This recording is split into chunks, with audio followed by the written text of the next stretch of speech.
एक ऐसी भविष्यवाणी जो कि सच साबित होगी या झूठ। इस कहानी में एक ऐसी भविष्यवाणी की जाती है जिसके अनुसार आने वाले कुछ महीनों में पृथ्वी खत्म हो जाएगी, जिसके अनुसार अगले आने वाले कुछ महीनों में पृथ्वी से एक ऐसा भयानक कोमेट आकर टकराएगा जो कि इंसानियत का पृथ्वी से पूरी तरह से नामो निशान मिटा देगा, जो कि 65 मिलियन साल पहले डायनासोर्स पर गिरे उस कोमेट से भी बड़ा होगा। तो इंसान आखिर किस तरह से इस बड़े से कॉमेट से खुद को बचा पाएंगे?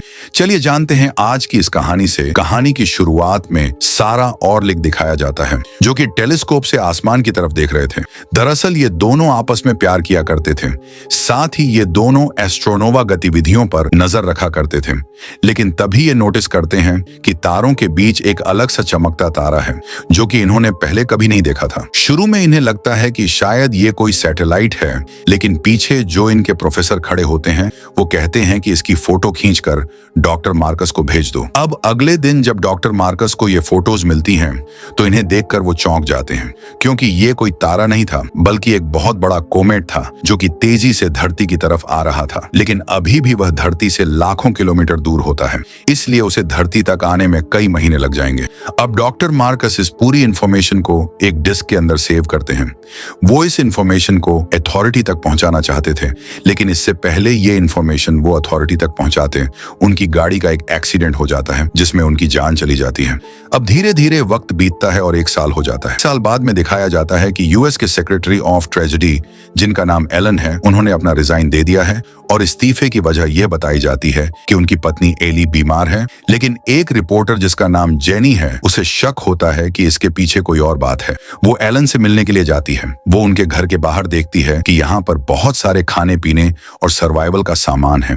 ऐसा लग रहा था जैसे एलन कहीं जाने की तैयारी कर रहा था। जेनी उनसे कहती है कि मैं जानती हूँ कि तुम्हारे डिपार्टमेंट में बहुत सारी ऐसी खुफिया टेलीफोन लाइंस हैं जिनसे तुम सीधा राष्ट्रपति से बात करते हो, और मैं यह भी जानती हूँ कि तुमने जो अपने इस्तीफे का कारण बताया है वो पूरी तरह से झूठ है। एलन से कहता है तो तुम इसे पब्लिक न्यूज बनाना चाहती हो। अगर ऐसा है तो तुम्हारे पास इतिहास की सबसे बड़ी खबर है। और इतना कहकर वो यहाँ से चला जाता है। खैर, अब जेनी जब अपने घर की तरफ जा रही होती है तभी उसके चारों तरफ कई सारी गाड़ियां आती हैं। दरअसल ये FBI के एजेंट थे। वो उसे पकड़ कर ले जाते हैं। अब उसके सामने प्रेसिडेंट आते हैं। वो उससे कहते हैं कि तुम्हारे पास जो भी न्यूज है तुम उसे पब्लिक मत करना। बदले में व्हाइट हाउस में 2 दिन बाद जो प्रेस कॉन्फ्रेंस होगी वहां पर तुम्हें सेकंड रो में सीट दी जाएगी, जो कि किसी भी रिपोर्टर के लिए बहुत बड़ी बात है। अब जेनी ये बात मान जाती है, लेकिन घर आकर वो एली की सच्चाई जानने की कोशिश करती है। उसे पता चलता है कि एलन ने इस्तीफे के दौरान जो अपनी पत्नी का नाम बताया था, दरअसल वो ELI नहीं बल्कि ELE है, जिसका मतलब था एक्सटिंक्शन लेवल इवेंट। और ये वो इवेंट था जब पृथ्वी से डायनासोरों का खात्मा हुआ था, और शायद अब एक बार फिर से ये होने वाला है। खैर, अब अगले दिन जेनी व्हाइट हाउस की उस मीटिंग में जाती है जहां पर प्रेसिडेंट बताते हैं कि हमारी पृथ्वी पर अक्सर छोटे मीटर या एस्टेरॉयड गिरते रहते हैं जिनका साइज अक्सर एक बॉल या एक कार जितना हो सकता है।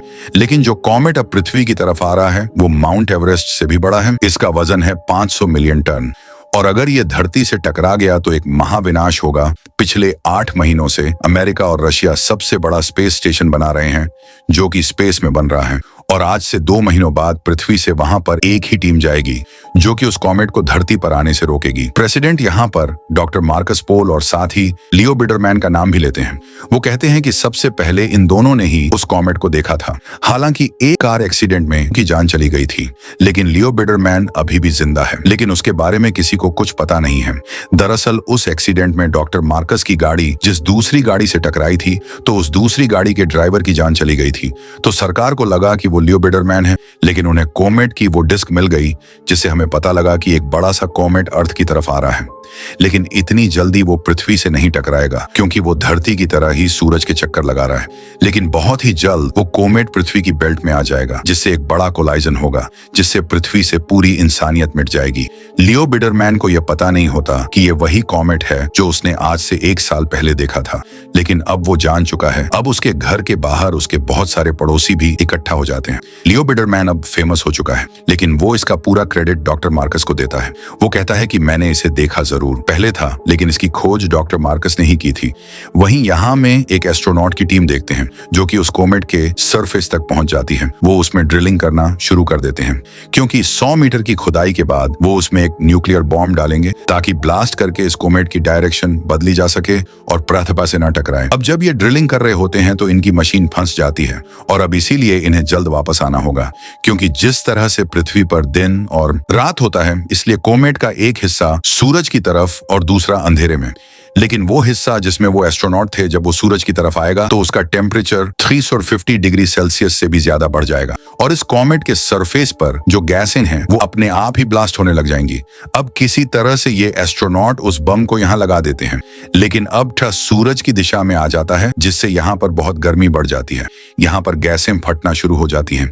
इन्हीं में से एक एस्ट्रोनॉट का चेहरा सूरज की तरफ हो जाता है, जिससे उसकी आंखें खराब हो जाती हैं, क्योंकि यहाँ पर गर्मी और रोशनी बहुत ज्यादा है। जब ये वापस आने लगते हैं तो एक एस्ट्रोनॉट को एक गैस का ब्लास्ट अंतरिक्ष में ले जाता है। ये उसे वापस लेने के लिए भी नहीं जा सकते थे, क्योंकि इनका जो स्पेसशिप था उसमें इतना ज्यादा फ्यूल भी नहीं था। अब बचे एस्ट्रोनॉट अपने शिप में आकर यहाँ से निकल जाते हैं और जब ये लोग कोमेट से बहुत दूर आ जाते हैं तब ये एक ब्लास्ट करते हैं, जिससे इनका स्पेसशिप बुरी तरह से हिल जाता है। वो थोड़ा डैमेज भी हो जाता है, लेकिन इनका यह मिशन पूरी तरह से फेल रहता है, क्योंकि ब्लास्ट के बाद कोमेट 2 हिस्सों में तो बट गया था, लेकिन अब ये दोनों हिस्से ही पृथ्वी की तरफ आ रहे थे। अब अमेरिका के राष्ट्रपति को जब ये बात पता चलती है तो उन्हें बहुत दुख होता है। अब वो स्पीच देते हैं और बताते हैं कि दोनों टुकड़े पृथ्वी की तरफ ही आ रहे हैं, जिनमें से पहला टुकड़ा समंदर में गिरेगा और उससे जो समंदर में लहरें उठेंगी वो हजारों फीट ची होंगी। यह एक महासुनामी होगी। पानी की स्पीड इतनी ज्यादा होगी कि एक ही घंटे में वह 1100 मील का सफर तय कर लेगा।